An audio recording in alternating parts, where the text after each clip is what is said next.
जी कौन थे वो स्टूडेंट ये सवाल पूछा है? This conference will now be recorded. चले जनाब शुरू करते हैं फिर। बिस्मिल्लाहिर्रहमानिर्रहीम। अच्छा जी, मुझे जो है वो किसी ने कल रात को मैसेज किया था। बाय द वे आप अपना काइंडली नाम बता दें कि रीऑर्डर लेवल जो है वो जो हमने एग्जांपल कल की थी, ऑब्वियसली बात है उसमें मेन पॉइंट यही था कि रीऑर्डर लेवल आपको नहीं दिए हुए थे ऑप्शंस, राइट? तो वो कौन से स्टूडेंट थे जिन्होंने मुझे ये सवाल पूछा है? उनका नंबर एंड्स एट 956।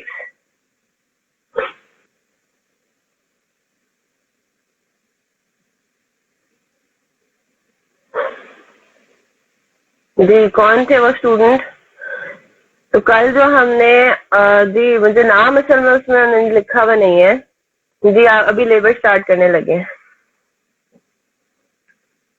तो खैर जो भी वो स्टूडेंट है, पहली बात तो ये कि अपना नाम काइंडली मेंशन करें ताकि मुझे आइडेंटिफिकेशन में आसानी हो।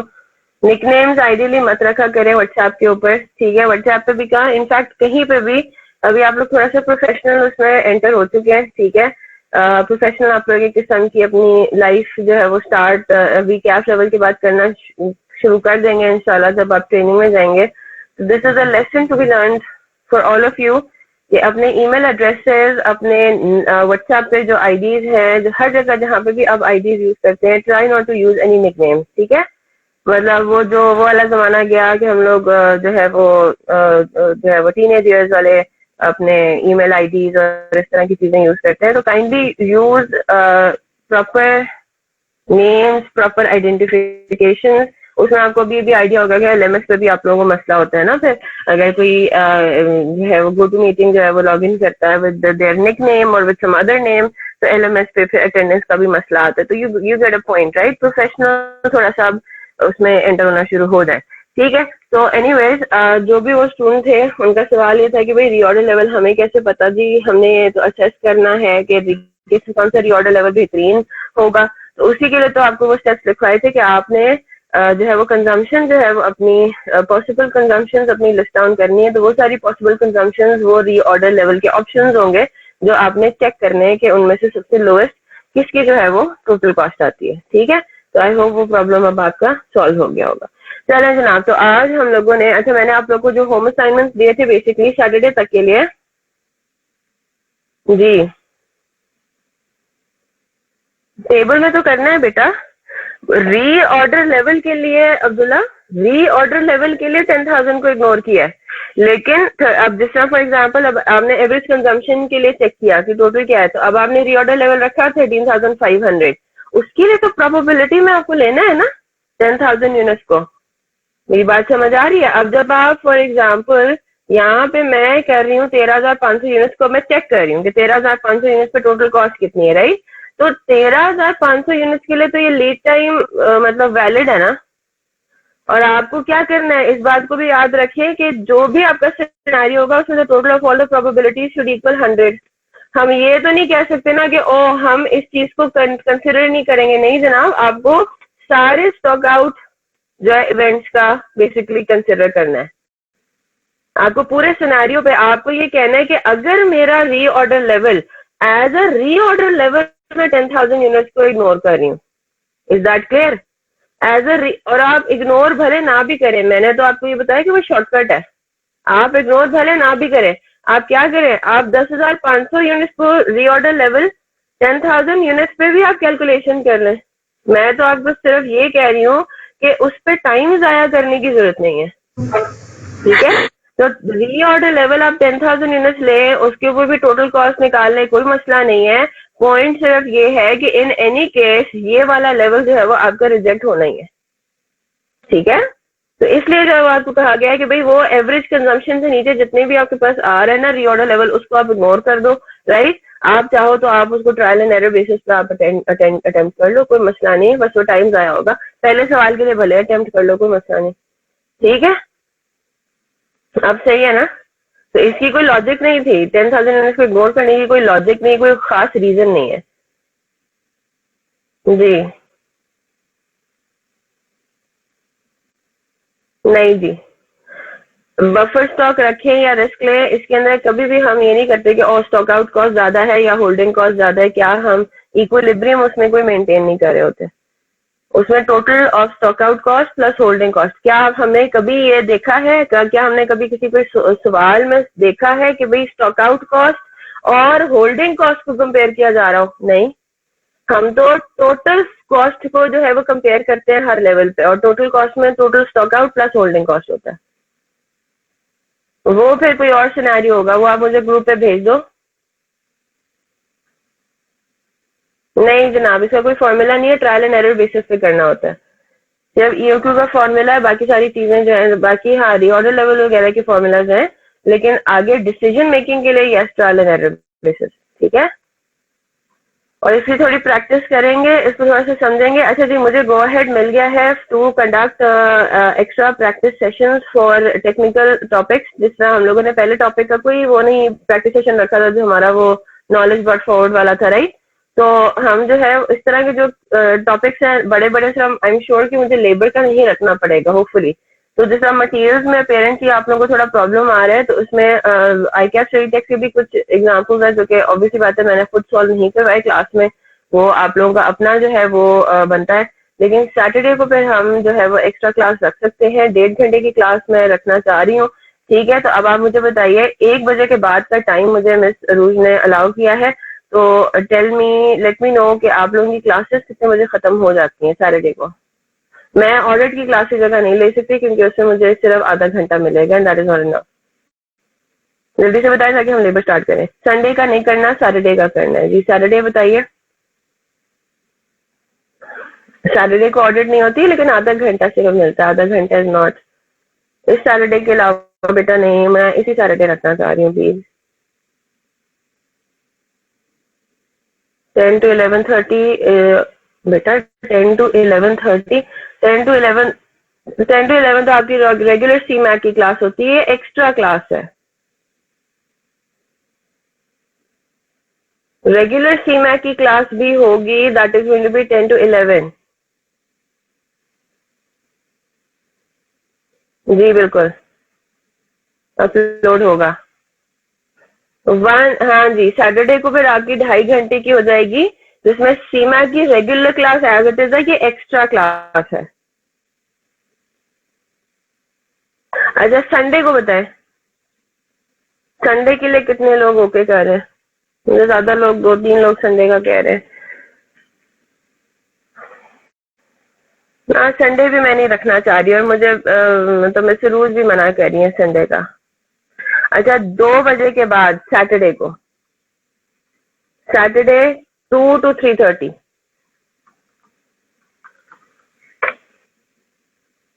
चले, डन हो गया। अब 1-2 स्टूडेंट जिनको प्रॉब्लम आ रहा है, आप लोग काइंडली अकोमोडेट इसको कर लीजिएगा, ठीक है।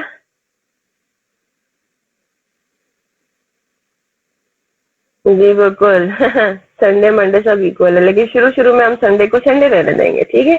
आगे देख देंगे क्या हिसाब किताब होता है, ठीक है। तो Saturday 2 to 3:30 is going to be your extra practice class. This is compulsory, क्योंकि इसमें हम थोड़े एडिशनल प्रैक्टिस क्वेश्चंस करेंगे। कौन से चैप्टर का? मटेरियल्स का। Now the timing is perfect.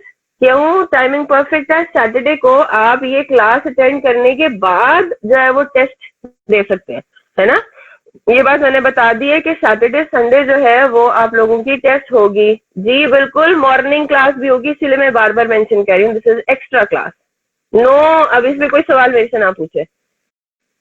सुबह वाली क्लास एज इट इज होगी, वो मैं कैंसिल तो नहीं कर रही ना, मैंने कोई टर्म नहीं यूज किया कैंसिल करने का। This is an extra practice class for the topic of materials. उसमें आप लोगों के पहले हम डिस्कस करेंगे कुछ क्वेश्चंस, 1-2 मैं खुद सॉल्व करवाऊंगी, और फिर हम आएंगे आपकी क्वेरीज पे। तो टेस्ट की प्रिपरेशन में जाहिर सी बात है बहुत मसले मसाइल निकलेंगे, तो इंशाल्लाह उसको भी हम डिस्कस कर लेंगे। एंड देन जो है वो, ठीक है जनाब मोहम्मद शाहरुख साहब, ठीक है। तो फिर आप 2 to 3:30 इंशाल्लाह फिर, and this is compulsory for all, ये वो ऑप्शनल नहीं है, और जिसको मसले हैं वो करे, क्योंकि इसमें मैं खुद अपने क्वेश्चंस भी करवाऊंगी सॉल्व, ठीक है।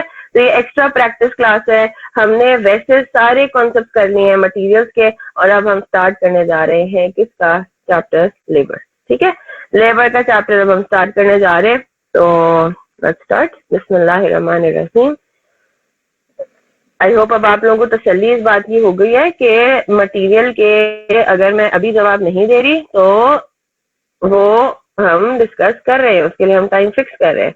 इन द मीन टाइम मुझे व्हाट्सएप पे जो जो पूछ रहे हैं मैं उसको जवाब दे रही हूँ, ठीक है। तो आप व्हाट्सएप पे भी पूछिए, तो एक क्यों नहीं चल रहा, आप व्हाट्सएप पे भी पूछिए और आप क्लास में भी पूछिए, ठीक है जी। एक्स्ट्रा क्लास की रिकॉर्डिंग होगी, वो अपलोड भी होगा इंशाल्लाह, वो बिल्कुल नॉर्मल तरीके से होगा सारा काम, ठीक है। चलें जनाब, तो अब हम आते हैं, अब हम स्टार्ट करने लगे हैं अपना चैप्टर बी है ये पैक क्वेश्चन बैंक का, which goes by the name of labour, ठीक है। सीमैक का हमेशा लेंदी रहा है बेटा, अभी तो आपने FAR2 जो अगर नहीं पढ़ा तो अब FAR2 पढ़ेंगे तो आपको और पता चलेगा। तो लेंदी ही है, अब सारे टॉपिक सब टेक्निकल, अब हलवा चीज थोड़ी पढ़ेंगे, अब तो बड़े हो गए हैं बहुत, ठीक है। तो अब आगे फिर CFAP और पढ़ रहे हैं तो वो भी देखें कितना लंबा है, और CFAP और MSA लेवल पे फिर जो आपके अकाउंटिंग के सब्जेक्ट हैं उसमें तो फिर पता नहीं आप क्या कहेंगे, इतना लेंदी नहीं हुआ फील। अच्छा जी चले ठीक है, अल्लाह करे आगे भी ना लेंदी फील हो।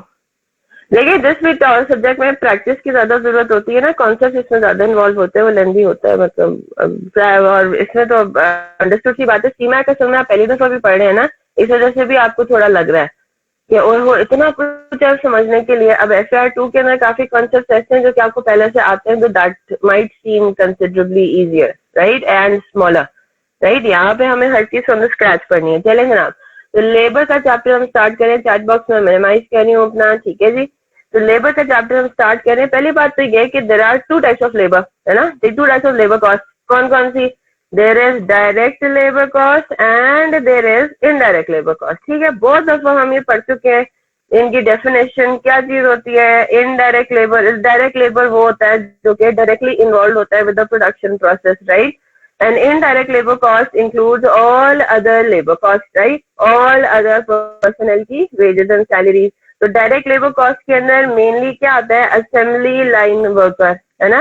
असेंबली लाइन का जो वर्कर है उसकी जो वेजेस है वो जो है आपके पास आती हैं डायरेक्ट लेबर कॉस्ट में, जो डायरेक्टली इन कॉन्टेक्ट है विद दी प्रोडक्ट, राइट। और वो प्रोडक्ट कॉस्ट का पार्ट बनती है। जो इनडायरेक्ट लेबर कॉस्ट है उसमें कौन कौन आ जाता है? उसमें हम ये नहीं कहते कि फैक्ट्री रिलेटेड सारी वेजेस जो है वो डायरेक्ट होती है, नहीं, ये नहीं है। फैक्ट्री रिलेटेड में भी डायरेक्ट इनडायरेक्ट होती है। क्या मतलब हुआ?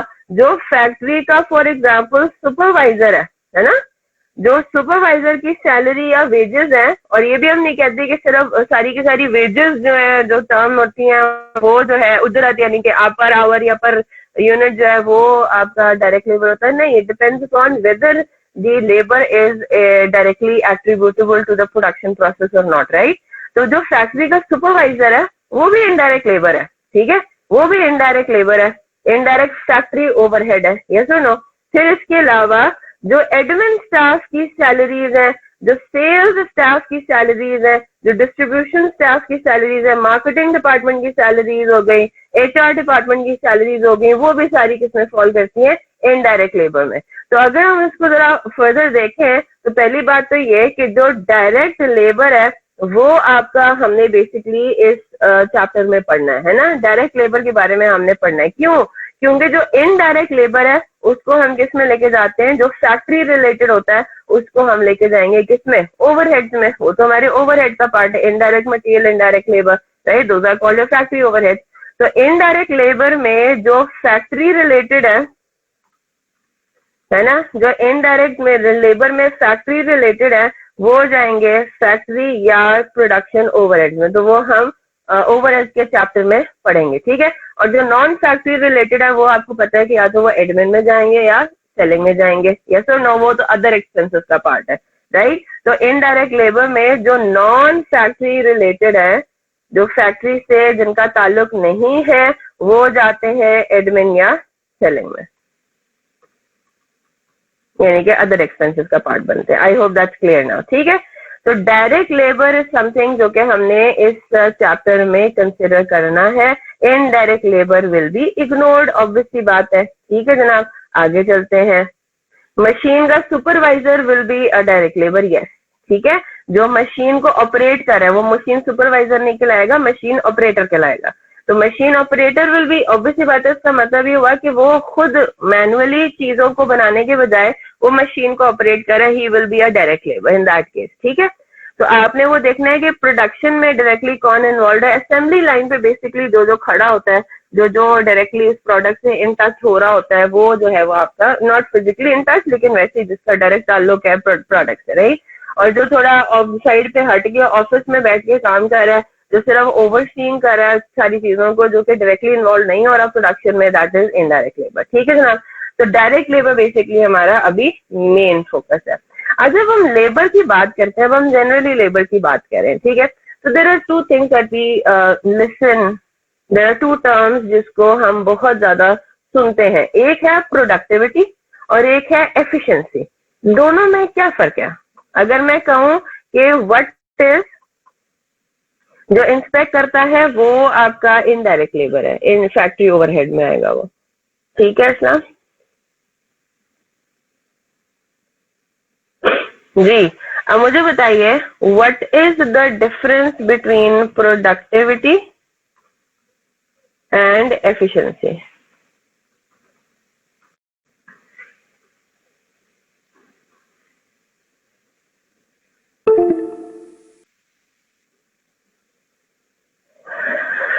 ठीक है मोहसिन, काफी हद तक सही जवाब। बाकी बताइए, टर्म सुने हुए होंगे आप लोगों ने, प्रोडक्टिविटी क्या होता है, एफिशिएंसी क्या होता है।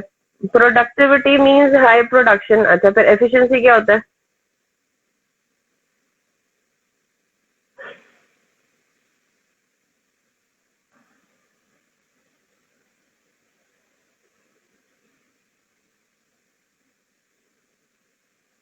अच्छा, good production is productivity, what about efficiency फिर?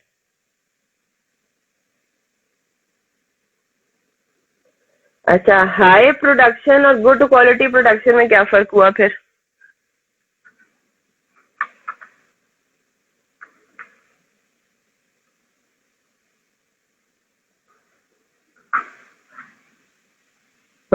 ठीक है फरजीन, तो एफिशिएंसी की अपनी डेफिनेशन दे दी। अब प्रोडक्टिविटी फिर क्या होता है? फरजीन से producing more and high quality goods in less time is called efficiency. Very good, ठीक है। तो फिर प्रोडक्टिविटी क्या होता है? मोहम्मद शाहरुख, गुड आंसर, बिल्कुल ठीक। Means ability to produce. Mohammad Bilal, I hope I am getting your point. अगर तो ठीक है तो यस, ठीक है। Efficient labour teach technique to reduce overall cost of production, ठीक है जनाब। Efficiency is the best possible use of resources, बिल्कुल ठीक। Productivity units produced, efficiency good units production, pretty close Ghulam Mohammad, very good. Productivity means quality produced and efficiency means quality of production. दोनों में क्या फर्क हुआ Shajid? Number of production products produce, very good Farzeen. Efficiency refers to quality of items. अच्छा जी, चले हम इधर आ जाते हैं। प्रोडक्टिविटी इज सिंपली मेजर कि आप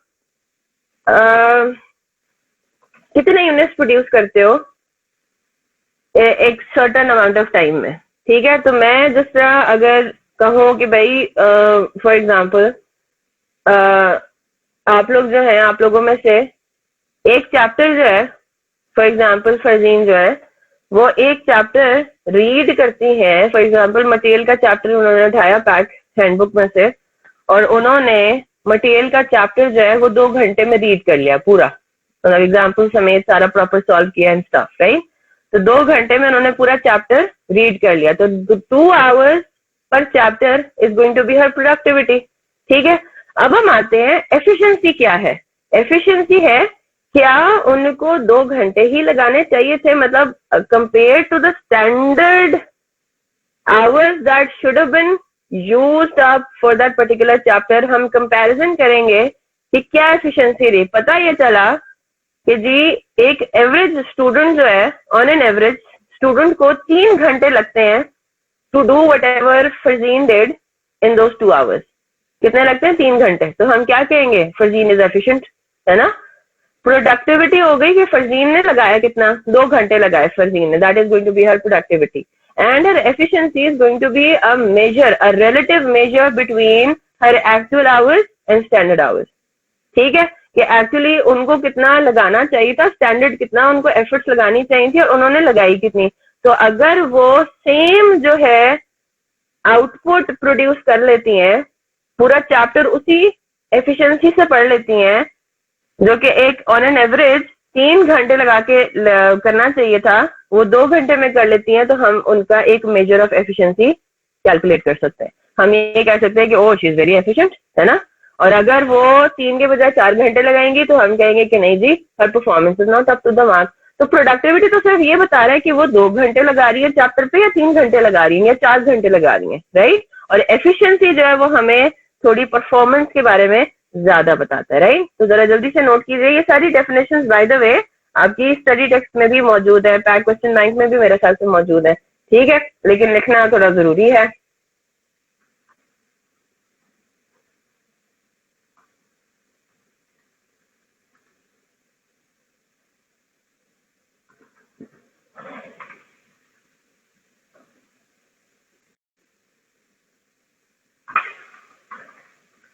तो नॉर्मली हम लेबर के चैप्टर में क्या करते हैं, हम लेबर के चैप्टर में पर लेबर आवर के हिसाब से सारा काम करते हैं। ऑब्वियसली बात है, क्योंकि लेबर का चैप्टर पढ़ रहे हैं तो we will be starting with the relevant terms, right. तो फॉर एग्जाम्पल अब इसके अंदर क्या आपके पास होगी, वो ये कह रहे हैं कि unit produced in 40 hour week, आपके एक हफ्ते में आप 40 घंटे काम करते हो, वर्किंग आवर्स है 40, ठीक है, यानी कि 5 दिन अगर है तो आप कितना घंटे रोज काम कर रहे हो, 8 घंटे, है ना। 8 आवर्स पर डे के हिसाब से 5 डेज का बनता है 40 घंटे। तो 40 घंटों में एक वर्कर कितने यूनिट्स प्रोड्यूस कर रहा है, वो आपको दी जा रहे हैं कि भाई 40,000 यूनिट्स वो प्रोड्यूस कर रहा है, ठीक है। यूनिट्स प्रोड्यूस ना 40 आवर वीक। तो उस वर्कर की प्रोडक्टिविटी हम क्या कहेंगे, 40,000 यूनिट टोटल के बना रहा है, वो प्रोड्यूस कर रहा है, और 40 आवर्स के अंदर वो प्रोड्यूस कर रहा है। तो इसका मतलब ये हुआ उसकी प्रोडक्टिविटी क्या है, हम सिंपली उसकी ये कहेंगे कि he has a productivity of 1000 unit per hour. Is that clear. तो ये उसकी क्या हो गई, ये उसकी प्रोडक्टिविटी हो गई कि वो कितने यूनिट्स प्रोड्यूस कर रहा है। स्टैंडर्ड से अरसलान, एफिशिएंसी कंपैरिजन है स्टैंडर्ड से, ठीक है, कि नॉर्मली कितना टाइम लगता है, एवरेज कह लें उसको, मर्जी आपकी, स्टैंडर्ड का टर्म यूज होता है। लेकिन चलें जी, on the other hand efficiency क्या होता है, ठीक है। 99 ये क्या, अच्छा जी जी कह रहे हैं हमजा, 48 आवर्स क्या कह रहे हैं आप।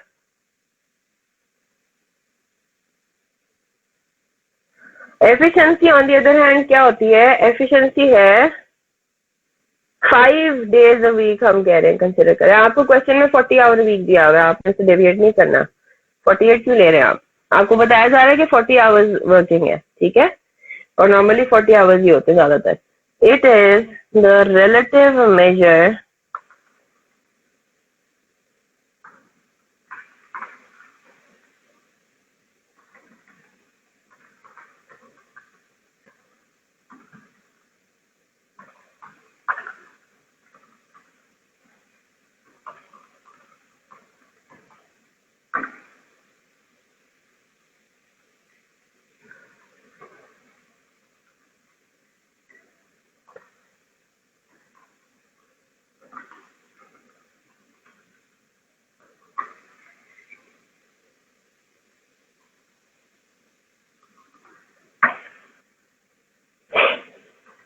ये क्या कह रहे हैं, efficiency is the relative measure of the hours actually taken and the hours that should have been taken, यानी कि standard hours to produce actual output. तो हम क्या कहेंगे इसको, जल्दी से इसकी एग्जांपल भी नोट करें।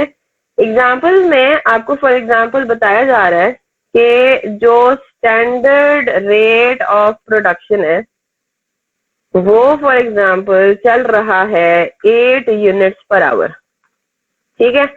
8 units per our generally workers है वो एक वर्कर प्रोड्यूस करता है इन 1 आवर, ठीक है।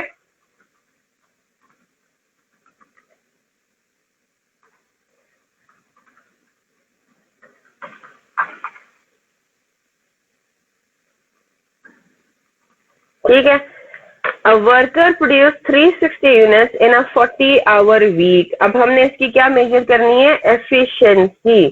तो एफिशिएंसी कैसे मेजर करेंगे? There are two ways to measure efficiency.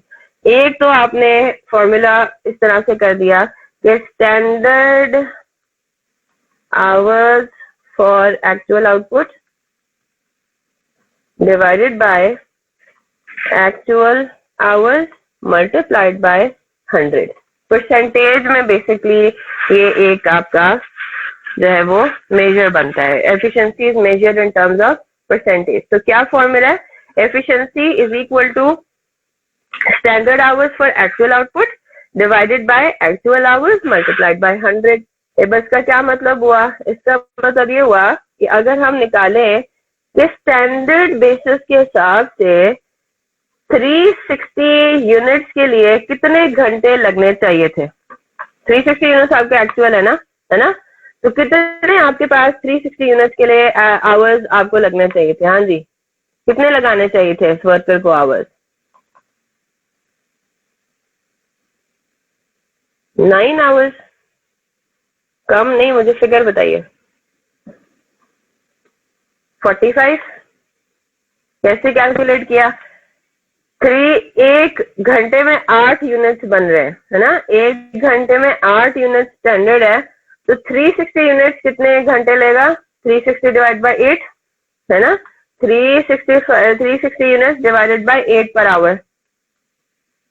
Yes और नो? तो आपके पास कितने आ जाएंगे? 45 आवर्स में स्टैंडर्ड के हिसाब से 45 आवर्स। इसको आप क्रॉस मल्टीप्लिकेशन से भी कर सकते हैं अगर किसी को समझ में नहीं आ रहा।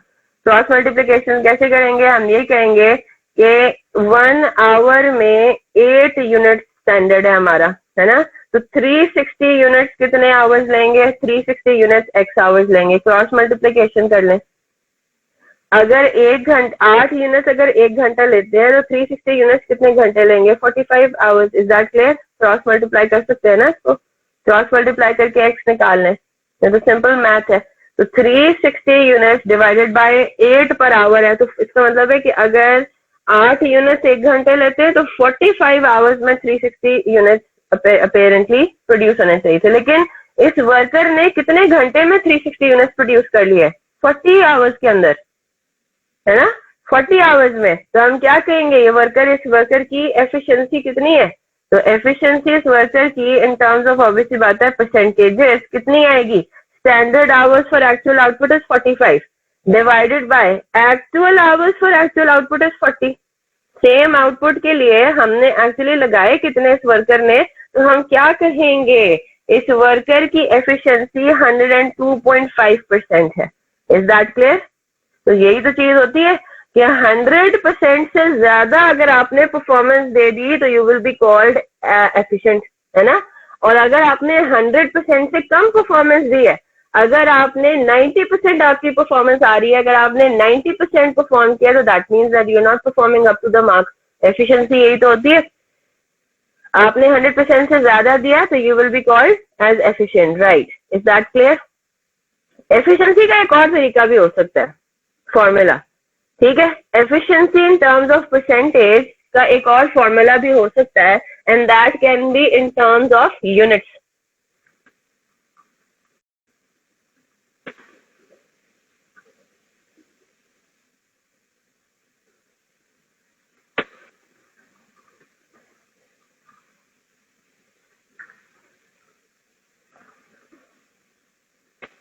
Actual units and actual hours divided by standard units and actual hours. अच्छा जी, इसका क्या मतलब हुआ? मैं अगर ये देखूं मेरे एक्चुअल आवर्स कितने हैं? 40, है ना? मैं ये देखूं कि स्टैंडर्ड के हिसाब से 40 आवर्स में मुझे कितने यूनिट्स प्रोड्यूस करने चाहिए थे, और एक्चुअल बेसिस पे मैंने कितने यूनिट्स प्रोड्यूस कर लिए, तो दैट्स मतलब मैंने ज्यादा प्रोडक्शन की होगी, है ना? तो मेरे पास यहाँ पे एफिशिएंसी का एक और फॉर्मूला क्या बन जाता है? रेट क्या मेरे पास आएगा? Actual units and actual hours is 360। Yes और नो? या पहले मैं सॉल्व करा देती हूँ। यहाँ पे अगर हम कहें कि standard units and 40 hours, 40 hours हमारा एक्चुअल है ना? 40 आवर्स हमारे वर्कर ने एक्चुअली लगाए, तो क्या मतलब हुआ? 1 घंटे में वो कह रहा है कि 8 यूनिट्स प्रोड्यूस करना है, स्टैंडर्ड है ये, है ना? 1 घंटे में 8 यूनिट्स प्रोड्यूस करना आपका स्टैंडर्ड है, तो इसका मतलब ये हुआ कि हमारे पास क्या पोजीशन बनती है, 40 घंटे में अगर हम स्टैंडर्ड रेट के हिसाब से प्रोडक्शन कर रहा होता हमारा वर्कर, तो वो कितने यूनिट्स वो प्रोड्यूस करता, 320 यूनिट्स। Is that clear? यहाँ तक बात समझ आ गई? लेकिन उसने एक्चुअली प्रोड्यूस किए कितने, उसने तो 360 यूनिट्स प्रोड्यूस किए, यानी कि हमें यहाँ पे एफिशिएंसी नजर आ रही है ना, है ना? तो हमारे पास एफिशिएंसी का परसेंटेज कितना होता है, 360 यूनिट्स और actual and actual hours, right? Actual production and actual hours. Standard production and actual hours should be, मतलब 40 आवर्स के ना वो 320 यूनिट्स उसको प्रोड्यूस करने चाहिए थे, राइट? स्टैंडर्ड के बेसिस पे। तो अगर आप इसको सॉल्व करते हैं तो आपके पास आंसर कितना आता है, वही 102.5, 112.5। Is that clear? तो फिगर आपकी सेम आ रही है क्योंकि एफिशिएंसी आपकी सेम है, बस दो डिफरेंट तरीके हैं इसको। जी बिल्कुल, जल्दी से कॉपी करें, कोई भी यूज कर सकते हैं, बिल्कुल जो भी एप्लीकेबल है, जो भी ज्यादा आसान हो यूज करना, डेटा पे डिपेंड करता है। तो आई होप प्रोडक्टिविटी और एफिशिएंसी में सबको डिफरेंस समझ में आ गया। एफिशिएंसी के अंदर there should be a benchmark with which you have to compare, है ना? अब यहाँ पे इस पूरे सिनेरियो में हम कंपैरिजन अपनी एक्चुअल प्रोडक्शन का, प्रोडक्टिविटी का कंपैरिजन किससे कर रहे हैं, स्टैंडर्ड से, है ना? आप इसमें पिछला साल भी ले सकते हैं, यस और नो? तो जहां जहां स्टैंडर्ड यूज हुआ है वहां पे आप पिछले साल की इंफॉर्मेशन, यानी कि पिछले साल मैंने 40 घंटों में 300 यूनिट्स प्रोड्यूस किए थे, इस साल मैंने 40 या समझे पिछले हफ्ते, ठीक है, पिछले हफ्ते 40 घंटे मैंने काम किया, पिछले हफ्ते मैंने 40 घंटे काम करके 300 यूनिट्स प्रोड्यूस किए, इस हफ्ते मैंने वही 40 घंटे काम करके 360 यूनिट्स प्रोड्यूस करे, तो आप मुझे बताएं मेरी एफिशिएंसी क्या है, रही है ना? तो आपको कंपैरिजन के लिए जहां जहां फिर आपने स्टैंडर्ड आवर्स यूज किए ना, वहां पे आप क्या करेंगे, पिछले साल का डेटा प्लेस कर देंगे, तो आपको पिछले साल से, पिछले महीने हफ्ते से, सॉरी पिछले हफ्ते से कंपेयर्ड आपको फिर आपकी एफिशिएंसी पता लग जाएगा। क्या रिपीट करना है सलान, इसके अंदर सारी चीजें आपके सामने मौजूद है, मुझे स्पेसिफिकली बताइए कि क्या पिन पॉइंट करूं।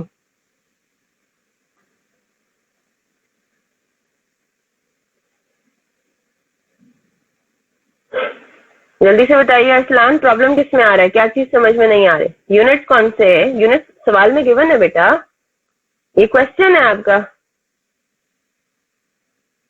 कॉपी नहीं किया आपने? क्वेश्चन आपका ये है, आपको स्टैंडर्ड रेट ऑफ प्रोडक्शन दिया हुआ है, आपको ये बताया हुआ है कि वर्कर ने 360 यूनिट्स प्रोड्यूस किए, तो रिक्वायर्ड क्या है? रिक्वायर्ड है कि आपको एफिशिएंसी कैलकुलेट करनी है उसकी, वर्कर की।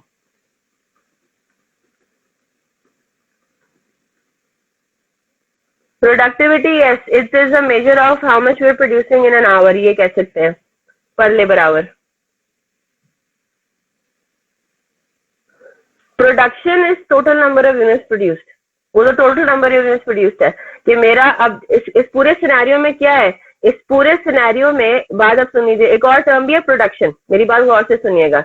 इस पूरे सिनेरियो में 360 यूनिट्स इज माय प्रोडक्शन, यहां तक बात समझ आ गई? टोटल यूनिट्स कितने आपने प्रोड्यूस किए, वर्कर की टोटल प्रोडक्शन कितनी है इस हफ्ते में, वो है 360 यूनिट्स, यहां तक बात क्लियर है? इसी वर्कर की प्रोडक्टिविटी कितनी है, प्रोडक्टिविटी कितनी है, 360 डिवाइडेड बाय 40, है ना? ये पर आवर उसने कितना प्रोड्यूस किया, 360 टोटल प्रोडक्शन। इस पूरे सिनेरियो में प्रोडक्शन इज 360 यूनिट, हम पूरे एक हफ्ते की बात कर रहे हैं, इस हफ्ते की प्रोडक्टिविटी कितनी है कि उसने 1 घंटे में कितने यूनिट्स प्रोड्यूस किए, तो उसकी प्रोडक्टिविटी लेवल कितनी होगी, उसका प्रोडक्टिविटी लेवल है 9 यूनिट्स पर आवर, ठीक है? और उसकी एफिशिएंसी कितनी है, उसकी एफिशिएंसी है 102.5%, 112.5%। Is that clear? अब तीनों में फर्क पता लग गया सबको? प्रोडक्शन इज टोटल प्रोडक्शन, एक हफ्ते में उसने कितना यूनिट प्रोड्यूस किया, प्रोडक्टिविटी है कि इस हफ्ते उसने पर आवर कितना प्रोड्यूस किया, तो हम कहेंगे कि उसकी productivity is 9 units per hour, right? और उसकी एफिशिएंसी क्या है compare to the standard, it is 112.5%। चले, आई होप ये बात सबको क्लियर होगी, आगे चलते हैं, ठीक है जी? तो ये आपके पास सिनेरियो हो गया। अच्छा जी, अब जब हम आते हैं, हमारे पास जो टोटल लेबर कॉस्ट है। अब हम जरा फिगर्स के ऊपर आते हैं, ठीक है। अब बेटा कॉपी बाद में आप मुझे क्लास के एंड पे बता दीजिएगा, मैं फिर स्क्रॉल अप कर दूंगी, ठीक है। थोड़ी साथ साथ कॉपी करने की कोशिश किया करें, जितना आप बिल्कुल रेगुलर क्लास में होते हैं, ठीक है। उसमें भी टीचर जो है वो फौरन से बोर्ड मिटा देता है ना, जल्दी से कॉपी कर ले।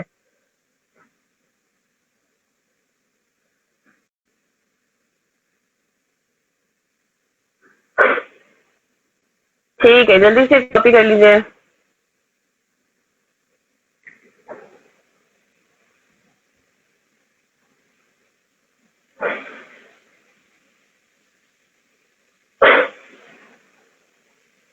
अच्छा, जो कॉपी करना था वो मिटा दिया, ये ले, इसको मैं नीचे ले आती हूँ।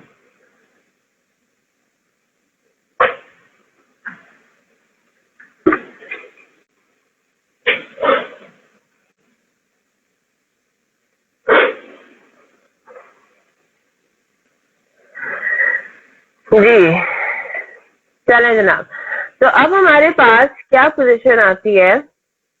हम तो कहते हैं ना कि हमारा डायरेक्ट लेबर के वेजेस है ना, कि भाई वेजेस कितनी है, तो बेसिकली वेजेस का से मुराद ये हुआ कि आपके लेबर की टोटल कॉस्ट कितनी है। और टोटल लेबर कॉस्ट में बेसिकली आपके पास क्या आती है, बेसिक पे प्लस एनी ओवर टाइम, है ना, और प्लस बोनसेस एक्सेट्रा। हम ये सारी चीजें अभी पढ़ेंगे, ओवर टाइम में भी जो रूल्स हैं उनको देखेंगे हम, ठीक है। तो बेसिकली हमने लेबर कॉस्ट के अंदर वेज जो कंस्टिट्यूट करती हैं बेसिकली कंपोनेंट्स, उन सबको यहाँ पे हम देखना है, ठीक है। तो अब हम आ जाते हैं कि भाई पेमेंट के डिफरेंट टाइप्स कितने हैं, ठीक है। लेबर के पेमेंट सिस्टम्स कितने हैं, हम किस तरीके से लेबर को पे करते हैं मुख्तलिफ चीजें, ठीक है। मतलब उनकी जो उजरत देते हैं वो किस तरीके से कैलकुलेशन उनकी होती है। तो बेसिकली आपके पास दो तरीके हैं लेबर की वेज कैलकुलेट करने के, ठीक है, बेसिक वेज खास तौर पे। एक है टाइम रेट सिस्टम, ठीक है, या तो आप अपने लेबर को पर आवर, पर डे, पर वीक के हिसाब से पे करें, टाइम के हिसाब से पे करें, ठीक है। जितना जितना वो टाइम काम कर रहा है तो वो उस हिसाब से हम उसको उसको पैसे दें, या फिर हम उसको पैसे दें किस हिसाब से कि वो प्रोडक्शन कितने कर रहा है, वो कितने यूनिट प्रोड्यूस कर रहा है, पर यूनिट के हिसाब से हम उसको पेमेंट करें, ठीक है। तो ये दो आपके पास टाइप्स ऑफ पेमेंट्स हैं। अब इसके लिए मैं रेफर कर रही हूँ जो आपका स्टडी टेक्स्ट है आई कैप का, ठीक है। तो ये आप अपने पास नोट करते रहें, जो जो चीज है वो हम आई कैप के उससे पढ़ते हैं, आपको आइडिया हो जाएगा कि इधर किधर से रेफर करना है।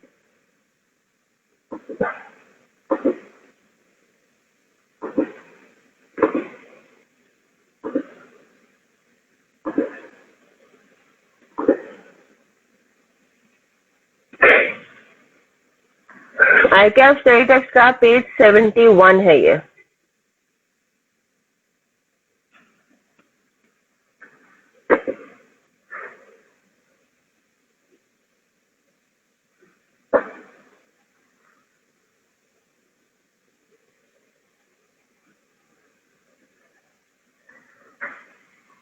ये बहुत सिंपल सी चीज है, इसलिए मैं लिखवा नहीं रही, सिर्फ इसकी हम एक दो एग्जांपल्स हैं वो सॉल्व करेंगे ताकि हमें चीजें जो है वो क्लियर रहे। बाकी जो थ्योरेटिकल एलिमेंट है वो फिर हम लेबर कॉस्टिंग चैप्टर 4 है इधर से पढ़ेंगे, ये भी आप नजर मार सकते हैं, ठीक है, इसके ऊपर। तो लेबर पेमेंट मेथड्स है, पेज नंबर 71 पर हम आ गए, ठीक है। पेज नंबर 71 पे वो क्या कहता है कि आपके पास दो तरीके हैं लेबर को पे करने के, ठीक है। The two widely known basic labor payment methods are time rate and piecework, right? Time rate क्या होता है? Time rate, time work और basic pay is where the employee gets paid on the basis of his time spent at work. The most common form of this type is a day rate system. So day rate में basically होता है कि आपने कितने hours काम किया, ठीक है। The formula used for calculating wages under this method is, obviously बात है, wages is equal to hours worked multiplied by per hour pay rate, understood है ना। तो अब यहाँ पे हमारे पास क्या पोजीशन बनती है, जल्दी से एक छोटी सी एग्जांपल हम सॉल्व करते हैं। हम बेसिकली अभी टाइम रेट जो है वो देख रहे हैं। तो फॉर्मूला और डेफिनेशन हमने कहाँ से देख ली, स्टडी टेक्स्ट पेज नंबर 71 से, ठीक है। तो टाइम रेट के लिए एक जल्दी से एग्जाम्पल नोट डाउन कीजिए। एग्जाम्पल आपको दी गई है कि बेसिक वेज पर आवर, जल्दी से इसको कॉपी कीजिएगा।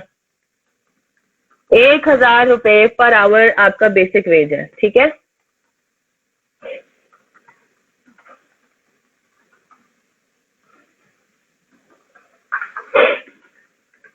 एक हफ्ते में वर्कर ने क्या क्या काम किए? Monday, Tuesday, Wednesday, Thursday, Friday. 5 hour a week हम अज्यूम कर रहे हैं, 5 डेज अ वीक हम काम अज्यूम कर रहे हैं, ठीक है। 9 आवर्स। मंडे को उसने 9 घंटे काम किए, ट्यूसडे को उसने 6.5 आवर्स काम किए, ठीक है। वेंसडे को उसने 8 आवर्स काम किए, थर्सडे को उसने 9.5 आवर्स काम किए और फ्राइडे को उसने फिर 8 घंटे काम किए, ठीक है। रिक्वायर्ड है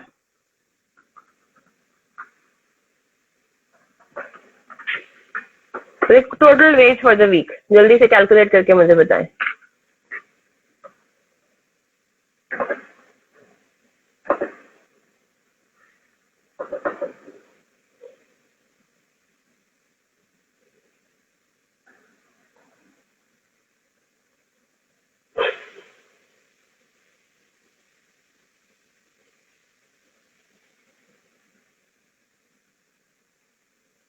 $41,000 आसान है, वेरी इजी है ना। आप क्या करें, क्योंकि आपको पता है कि जी टाइम रेट है, तो सिंपली आपने क्या करना है, आपने सारे आवर्स को ऐड कर लेना है। तो 9 plus 6.5 plus 8 plus 9.5 plus 8, right. और आपने क्या कर देना है, टोटल आवर्स को मल्टीप्लाई कर देना है 1,000 पर वीक से, पर आवर से, राइट। तो ये सिंपल आपके पास हो गया। तो ये कितना हो गया, 9 plus 6.5 plus 8 plus 9.5 plus 8, right. तो ये आपके पास बन गया 41 hours, right. 41 hours multiplied bye 1,000, 41,000, ये तो हो गया सिंपल, राइट। अब इसके अंदर हम एक और कॉन्सेप्ट ले आते हैं, ठीक है। टाइम रेट के अंदर ही हम आ जाते हैं किसके ऊपर, ओवर टाइम के ऊपर। आप लोगों ने टर्म सुना होगा, ये बात अंडरस्टूड भी है, समझ में भी आती है। What is meant by an overtime? Overtime ये होता है आपकी, ये by the way entity to entity differ करता है ना, जरूरी नहीं है कि हर एंटिटी ओवर टाइम दे। तो आपका जो एम्प्लॉयर है, अगर उसने एक standard number of hours fix कर दिए हुए, ठीक है, कि एक हफ्ते के जो बेसिक या मिनिमम ऑफिस आवर्स हैं, वर्किंग आवर्स हैं, वो है 40, ठीक है। वो उसने फिक्स कर दिया कि जो मिनिमम एक इंसान ने काम करना है, एक वर्कर ने काम करना है, वो 40 करना है। और एम्प्लॉयर आपका ये कहता है, अगर आप 40 आवर्स से ज्यादा मुझे टाइम देते हैं, मेरी एंटिटी को टाइम देते हैं, तो मैं आपको क्या दूंगा, ओवर टाइम दूंगा, ठीक है। तो ओवर टाइम इज बेसिकली क्या, ओवर टाइम के अंदर आपको एक्स्ट्रा आवर्स काम करने के पैसे मिलते हैं, right. That is called overtime. तो overtime is basically what it might be offered, again question में गिवन होगा तो हम लेंगे, अदरवाइज हम कहेंगे, अज्यूम करेंगे नहीं है, ठीक है। इफ द एम्प्लॉइज या workers work more than the standard minimum, या मोर देन द मिनिमम, ये कर ले, मिनिमम वर्किंग आवर्स, ठीक है।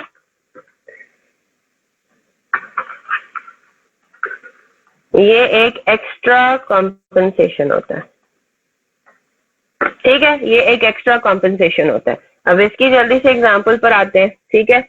एग्जांपल के अंदर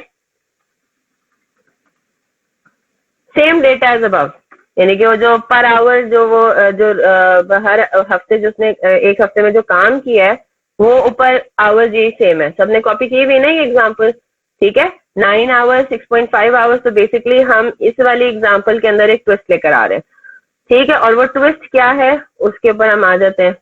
ट्विस्ट ये है कि अब आपको क्वेश्चन में ये बता दिया गया है कि the standard working hours are 7 hours per day, ठीक है। 7 घंटे का स्टैंडर्ड वर्किंग आवर है, ठीक है। Overtime is paid at 150% और 1.5 times basic wage rate question में इस तरह से आपको बताया जाएगा, या तो परसेंटेज में बताया जाएगा, तो 150% से क्या मुराद हुआ 1.5 टाइम्स, है ना। 200% से मुराद हुआ 2 टाइम्स, 1.25% से 125% से क्या मुराद हुआ 1.25 टाइम्स, है ना। 90% से क्या मुराद हुआ 0.9 टाइम्स, ठीक है। तो overtime is paid at 150% और 1.5 times of the basic wage rate. अब आपसे कहा जा रहा है कि अब आपने टोटल वेज निकालनी है फॉर द वीक। कैसे निकालेंगे? हाँ जी 9750, नहीं जनाब गलत। अब वही वाला ऊपर वाला सिनेरियो, बस एक नई चीज ऐड कर दी है, ओवर टाइम डाल दिया। उसमें ओवर टाइम नहीं था, उसमें सारे के सारे घंटे पे आपको 1000 रुपीज मिल रहे थे। यहाँ पे अब आपको ओवर टाइम पे एक्स्ट्रा पैसे मिल रहे हैं। हाँ जी, कैसे करेंगे सॉल्व इसको? अभी इस तरीके से सॉल्व होगा। आप मुझे बताइए कि total standard hours per week कितने बनते हैं? 8250 भी गलत है, इतने कम। मतलब इधर देखिए जरा, आप लोग जरा लॉजिकली अपने आंसर को देखिए, इधर देखिए जरा, आप लोग अपने लॉजिकली आंसर को देखिए। ओवर टाइम नहीं होता तो टोटल वेज आपकी 41,000 बन रही है। ओवर टाइम के साथ 41,000 से ज्यादा बनेगी ना। हाँ समरा, 9,000 इज द ओवर टाइम की अमाउंट, वो ठीक है। मैं टोटल वेज मांग रही हूँ। 44,000 इज द करेक्ट आंसर, बिल्कुल ठीक। Total standard hours per week कितने बनते हैं? 7 आवर्स अ डे, और आपको पता है कि देर आर 5 डेज। ऊपर हमें पता लग गया कि 5 वर्किंग डेज है, तो 35 आवर्स का जो है मिनिमम जो है वो किसी भी वर्कर ने पुट इन करना है ना। यहाँ पे एक्चुअल आवर्स हमारे वर्कर ने कितने डाले पूरे हफ्ते में? वो डाले 41 आवर्स, है ना। यानी कि मैं अगर आपसे पूछूं कि हमारे वर्कर ने ओवर टाइम कितना काम किया, तो उसने ओवर टाइम काम किया 6 आवर्स। ठीक है जनाब, यहां तक बात क्लियर होगी। अब हम कैसे कैलकुलेशन करेंगे? जो हमारे पास बेसिक वेज है, बेसिक वेज तो लगना है स्टैंडर्ड के ऊपर, है ना। जो 35 आवर्स उसने काम किए, उसके ऊपर उसको 1000 रुपीज पर आवर के हिसाब से मिल जाएंगे पैसे। यहां तक बात क्लियर हुई? 35 आवर्स के ऊपर जो उसके बेसिक है, स्टैंडर्ड है, उसके ऊपर तो उसको 1000 के हिसाब से मिल जाएंगे पैसे, ठीक है। और जो उसके पास ओवर टाइम आवर्स है ना, जो ओवर टाइम आवर्स हैं उसके ऊपर किस तरीके से उसको मिलेंगे? There are 6 overtime hours, ठीक है, इंटू 1000। यानी कि अगर तो ये नॉर्मल रेट पे मिल रहा होता, है ना, अगर तो हमें ओवर टाइम भी नॉर्मल रेट पे मिल रहा होता तो हम लोग मल्टीप्लाई करते 6 इंटू 1000, राइट। लेकिन अब हमें कितने पे मिल रहा है? Overtime is getting paid at 150%, है ना। 150% पे हमें मिल रहा है। तो इसका मतलब ये हुआ कि जो जो 6 घंटे हमने काम किया है, 6 इंटू 1000 इंटू 150%, जो हमने 6 घंटे काम किया उसका हमें टोटल पैसे कितने मिल रहे हैं? इतने मिल रहे हैं। 44,000 आपकी टोटल वेज है for the week. Is that clear? इसको सॉल्व करने का एक और तरीका भी है, और वो दूसरा तरीका क्या है? आंसर दोनों से सेम आएगा, ठीक है। दूसरा तरीका क्या है? मेरी बात गौर से सुनिएगा। मैंने 41 आवर्स काम किया, इतनी बात तो सबको समझ आ गई है ना कि इन 41 आवर्स में मुझे मिनिमम 1000 रुपए तो सारे घंटे के मिल ही रहे, है ना। मैंने 41 आवर्स काम किया और 41 आवर्स में मुझे 1000 रुपी पर आवर तो मिल ही रहा है पूरे 41 आवर्स में, राइट। और जो 6 घंटे हैं उनमें मुझे एडिशनल प्रीमियम मिल रहा है ओवर टाइम का।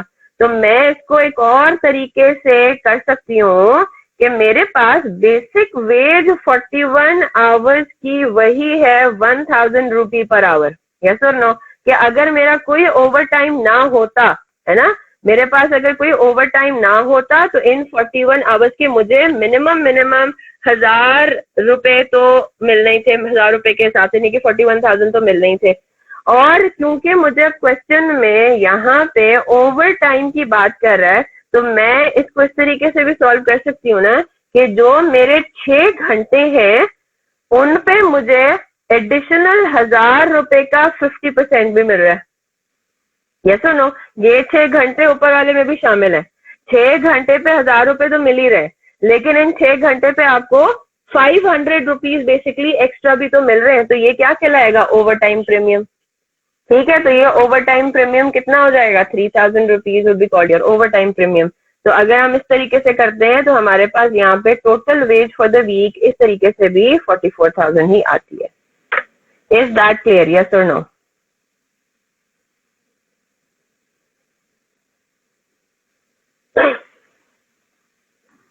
चलें जी, बस 2-3 मिनट और लूंगी फिर इसको क्लोज करेंगे। पीस रेट डिस्कस कर लेते हैं, उसके बाद फिर खत्म करेंगे, ठीक है।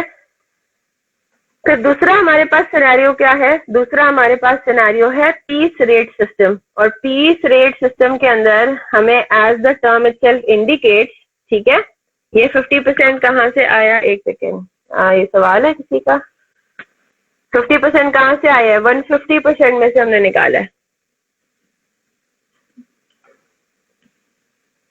50% कहाँ से आया है, 150%। वो कह रहा है कि ओवर टाइम में 150% पे ऑफ हो रहा है, ठीक है। ओवर टाइम वाले घंटों में 150% आपको पेमेंट हो रही है, यानी कि 100% तो आपको होनी थी ना, 1000 रुपीज तो आपको होने ही थे, 50% एक्स्ट्रा हो रही है, तो वहां से आया, ठीक है।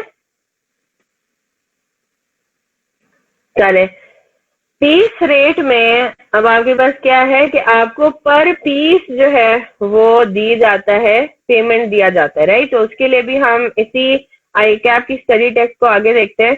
तो पीस वर्क क्या कह रहा है, under this method the employee is paid an agreed amount for each unit of output completed और for each task carried out. Output units per hour may also be an agreed upon number that is referred to as a standard hour produced, ठीक है।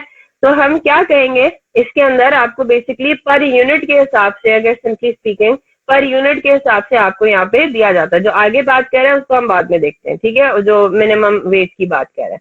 तो अब इसके अंदर एक और चीज आ जाती है, हो सकता है कि पीस रेट सिस्टम के अंदर उसने डिफरेंट स्लैब्स रखे हो, ठीक है, डिफरेंट स्लैब्स क्या रखे हो,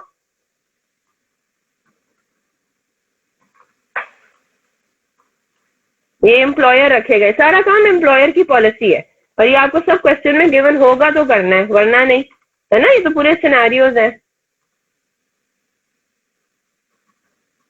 तो एम्प्लॉयज या वर्कर्स को मोटिवेट करने के लिए डिफरेंट स्लैब्स जो है वो हम अग्री, मतलब एम्प्लॉयर वो ऑफर कर सकता है। क्या मतलब हुआ, एग्जाम्पल के देखते हैं। फॉर एग्जाम्पल आपको सवाल में दे दिया गया है कि wages are paid as follows, ठीक है। किस तरीके से वेजेस की पेमेंट हो रही है, आपने एक छोटा सा टेबल बना लिया, डेली प्रोडक्शन एक आपका कॉलम है और दूसरा प्रोडक्शन, दूसरा कॉलम है आपका रेट का। क्या मतलब हुआ, क्वेश्चन में आपको बता दिया गया है कि जो फर्स्ट 100 यूनिट आप प्रोड्यूस करेंगे, एक वर्कर प्रोड्यूस करेगा दिन में, तो उसका उसको रेट मिलेगा। बाय द वे ये हम पर एक वर्कर की बात कर रहे हैं यहाँ पे, ठीक है, इंडिविजुअल बेसिस पे बात कर रहे हैं। तो एक वर्कर को कितने पैसे मिलने हैं, तो उसको मिलेंगे 120 पर यूनिट, ठीक है। फिर एम्प्लॉयर ने आपको ये बता दिया कि जो नेक्स्ट 100 यूनिट्स है, नेक्स्ट 100 यूनिट से क्या मुराद है, 101 यूनिट से लेके 200 यूनिट तक, ठीक है। तो वो क्या हो गए, नेक्स्ट 100 यूनिट्स हो गए ना, उनके ऊपर जो सिर्फ 100 यूनिट्स हैं अगले, विद इन दैट लिमिट आपको मिलेगा 150 पर यूनिट, ठीक है। और अगर आपने प्रोडक्शन की है बियॉन्ड 200 यूनिट, ठीक है, तो आपको जितना भी आपने प्रोडक्शन किया है इन एक्सेस ऑफ 200 यूनिट्स, उन यूनिट्स के ऊपर आपको मिलेगा 170। अब मेरी बात गौर से सुनिएगा, इन स्लैब्स का मतलब ये नहीं है कि फॉर एग्जांपल मैं प्रोडक्शन अगर करूं एक दिन में, ये डेली प्रोडक्शन है याद रखिएगा, मैं अगर प्रोडक्शन करूं एक दिन में 250 यूनिट्स की, मैं यूनिट्स प्रोड्यूस कर रही हूँ, तो इसका मतलब ये नहीं है कि 250 यूनिट्स पे सब पे मुझे 170 रुपी मिलेगा। क्या मतलब हुआ, ये वर्डिंग्स पे जरा आप गौर कीजिए, वर्डिंग पे जरा आप गौर कीजिए। 250 यूनिट्स में जो पहले 100 यूनिट्स मैंने प्रोड्यूस किए हैं वो प्रोड्यूस, उनके ऊपर मुझे मिलेगा 120। अगले जो 100 यूनिट्स हैं यानी कि 101 फर्स्ट यूनिट से लेके 200 यूनिट तक, वो मेरे पास यानी कि 100 यूनिट पे मुझे मिलेगा 150। तो 100 यूनिट पे मुझे मिल रहा है 120 के हिसाब से, अगले 100 यूनिट्स पे मुझे मिल रहा है 150 के हिसाब से, और जो मेरे पास 50 यूनिट्स और मैंने प्रोड्यूस किए हैं 250 से एक्सीडिंग, उनके ऊपर मुझे मिलेगा 170 यूनिट, तो 170 के हिसाब से। तो इसका क्या मतलब हुआ, इसको हम सॉल्व करते हैं ताकि और क्लियर हो जाए। ठीक है, अब वो ये कह रहा है आपको कि weekly performance of an employee is as follows. अब उसने पूरे हफ्ते का आपको बता दिया, Monday, Tuesday, Wednesday, Thursday, Friday. And याद रखिएगा हम यूनिट्स में बात कर रहे हैं। ठीक है, मंडे को उसने प्रोड्यूस किए 75 यूनिट्स ओनली, ट्यूसडे को उसने प्रोड्यूस किए 150 यूनिट्स, वेंसडे को उसने प्रोड्यूस किए 190 यूनिट्स, थर्सडे को उसने प्रोड्यूस किए 210 यूनिट्स और फ्राइडे को उसने प्रोड्यूस किए 165 यूनिट्स। ठीक है, और क्वेश्चन में आपसे रिक्वायर्ड है calculate daily wages for the worker. ठीक है, वर्कर की डेली बेसिस पे, क्योंकि आप देखेंगे यहाँ पे जो पेमेंट हो रही है ना, जो रेट है वो किस हिसाब से है, वो डेली प्रोडक्शन के हिसाब से कि वो डेली कितना प्रोड्यूस करे। तो डे बाय डे हमें ऑब्वियसली बातें देखना है। ठीक है, जल्दी से इसको सॉल्व करते हैं फिर क्लोज करते हैं। ठीक है, तो आपने इस तरीके से क्या करना है, मंडे पे आते हैं। पहले मंडे की वर्किंग किस तरीके से होगी, मंडे को वो पहले ही स्लैब में फॉल कर रहा है, यस और नो, है ना। उसकी प्रोडक्शन जो है वो 100 यूनिट से ज्यादा हुई नहीं, तो उसके पास कितना होगा, 75 यूनिट्स की उसको पेमेंट होगी eight the rate of 120 per unit. Is that clear? ठीक है, ये हो गया 9,000 रुपए। तो मंडे की उसकी उजरत कितनी बनती है, उसकी वेज कितनी बनती है, per unit labour cost same आएगी बेटा, पर यूनिट लेबर कॉस्ट, हाँ पर यूनिट लेबर कॉस्ट यहाँ पे डिफरेंट आएगी ना, हर दिन की अलग अलग आ रही है। चलें जी आगे चलते हैं। ठीक है, 9,000 रुपए। अब आगे चलते हैं, ट्यूसडे को उसने प्रोडक्शन कितनी की है, 150 यूनिट्स की है। तो हम क्या कहेंगे, अब हम कहेंगे 150 यूनिट्स में से तो जो पहले 100 यूनिट्स हैं उनकी पेमेंट तो होगी 120 के हिसाब से, यस और नो, है ना। और जो बाकी उसने जो सेकंड स्लैब में फॉल कर रहे हैं उनकी पेमेंट होगी 150 के हिसाब से। इस तरह से सॉल्व करना है। Is that clear? ये बात सबको समझ आ गई?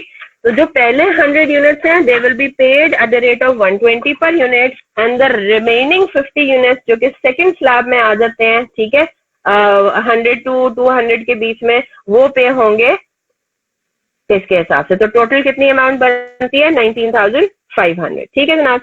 फिर उसके बाद हम आते हैं वेंसडे के ऊपर। अब वेंसडे को 190 यूनिट्स वो प्रोड्यूस करे, जल्दी से बताएं कितनी अमाउंट बनती है। जी बिल्कुल, बस मैं ऑफ कर रही हूँ वैसे, ये वाला कंप्लीट करके, थर्सडे फ्राइडे कंप्लीट करके 25,500। Very good. हम किस तरह से कहेंगे, 190 units में पहले 100 units will be paid at the rate of 120 and the remaining and the next 90 units will be paid at the rate of 150, है ना। तो ये आपके पास हो गया 25,500। अब आते हैं किसके ऊपर, थर्सडे पे। अब बताइए थर्सडे का कितना होगा, थर्सडे का होगा 28,700। Very good, 28,700 is the right answer. पहले 100 यूनिट्स पे होंगे एट द रेट ऑफ 120, अगले 100 यूनिट्स विल बी पेड होंगे एट द रेट ऑफ 150 और अभी भी 10 यूनिट्स बाकी हैं, है ना। और जो अगले यानी कि 200 से ज्यादा जो है वो कितने पे होंगे, they will be paid at the rate of 170। तो सारे 250 units will not be paid at 170 at all. ठीक है, स्लैब इस तरह से बने हुए हैं, तो आपने वर्डिंग्स पे बड़ा गौर करना है।